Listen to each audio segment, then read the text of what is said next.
พระองค์หมายคือ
จะเปลี่ยนไป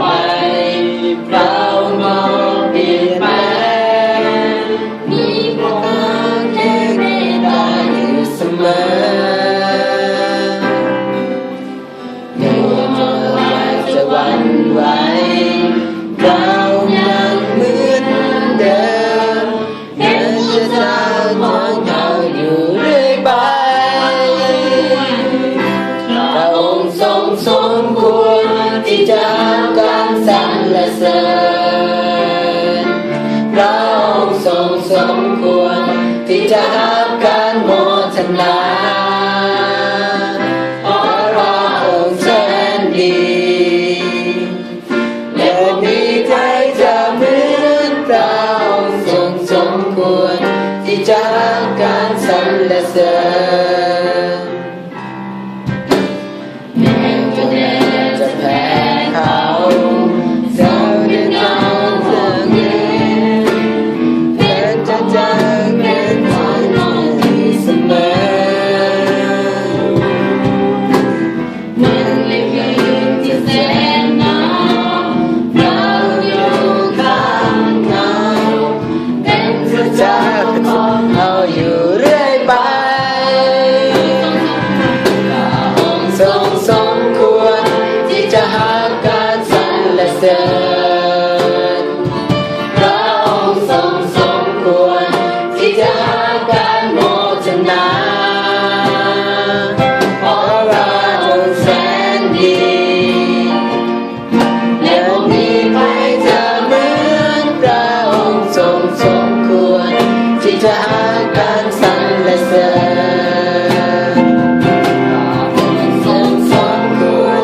ที่จะการสรรเสริญ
เป็นของพระองค์แม้ความทรงเห็นและความชื่นชมแล้วก็บอกต้องการน้องเป็นลาเจ้าบ่มีสิ่งใดในโลกใบนี้ที่ข้าจะวอกหาและนานาสกา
เราจะอธิษฐานหรือการนมัสการพระเจ้า